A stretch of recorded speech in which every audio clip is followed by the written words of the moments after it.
શ્રી સદગુરુ દેવની જય. હવે ગુરુજી એક પ્રશ્ન છે કે ચિત્તની વૃત્તિ સદાય નિર્મળ કઈ રીતે રાખવી? એમ ચિત્તની વૃત્તિ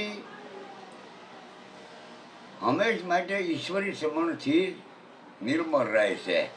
નકર ત્રણ ગુણની કામના ચિત્તમાં છે. હા, રજોગુણની કામના થાય ત્યારે માણસને ભોગવો ગમે, અને સત્વગુણની કામના થાય ત્યારે માણસને પરોપકાર કરવો ગમે, દાન પુણ્ય, આમ ધાર્મિક કાર્યો. અને રજોગુણ જ્યારે હોય, તમો ગુણ, ત્યારે બદલા લેવાની ઈચ્છા થાય. આ શીત આ ત્રણ ગુણ માલી નિવૃત્ત થતું નથી. ત્રણ ગુણ માલી કાંઈ પણ ઈચ્છા નથી, તેલભાર કોઈ કરવાની ઈચ્છા નથી, ઈશ્વરનું સ્મરણ કરે છે ત્યારે મન નિર્મળ થઈ જાય છે. શીત કયો કે મન કયો. અને આ અંતકણો ચાર છે. મન છે, કલ્પે તો મન છે, શ્રમણ કરે તો શીત છે, નક્કી કરે તો બુદ્ધિ છે, અને દેહ ભાવ કરે અથવા આત્મભાવ કરે અહંકાર છે.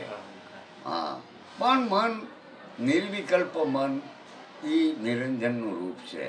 નિત્યાત્મિક બુદ્ધિ એ બુદ્ધિ સદબુદ્ધિ છે, અને કલ્પના બુદ્ધિ, દ્વેષ બુદ્ધિ, કુબુદ્ધિ, આ બુદ્ધિ તો આપણને પાપ કરાવે છે.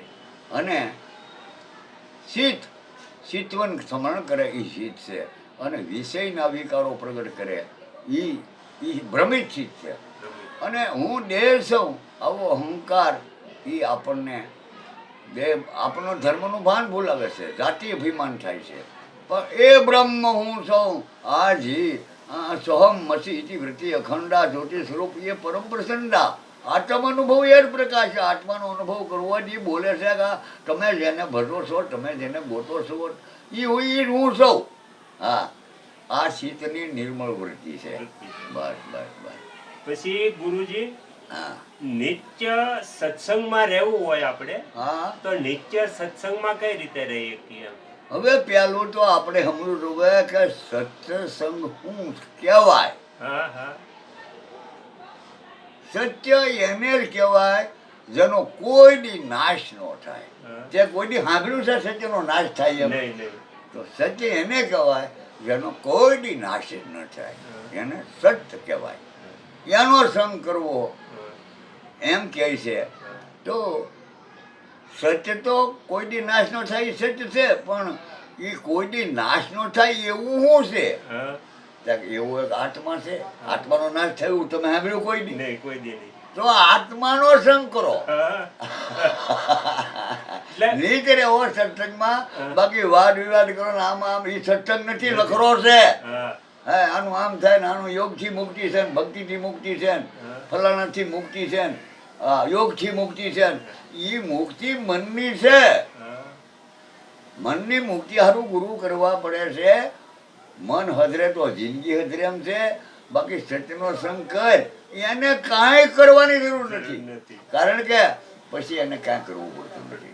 હા, એક ભાન સાહેબ થઈ ગયા કે ભાન કે ભટકમાં મથી જો માહી સમજીને હું હિરેર કરવું નથી કાંઈ. સમજી જાને હું આત્મા છું, પણ પોતે જ છે પરિભ્રમરે હિંડે ખબર વિના ખોળતો. આ આ મૂર્ખ મનમાં મૂંઝાય રે દરિયાના પાણી ડોળતો. હા, આ બધા દરિયાના પાણી ડોળે કાંઈ મળતું નથી. હા, આ દહીંને મઠો તો માખણ ઉતરે, પણ એ પાણીને મઠે પમાય.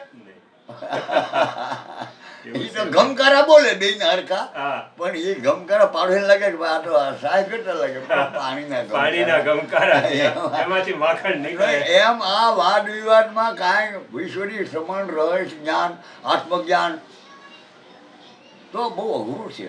પણ પ્રથમ આપણને નામ ગુરુ આપે, નામનું દાન કરે, અને એ નામનું શ્રવણ કરીએ. ત્યાં એ શ્રવણમાં જે બોલે છે એ આપણે છીએ.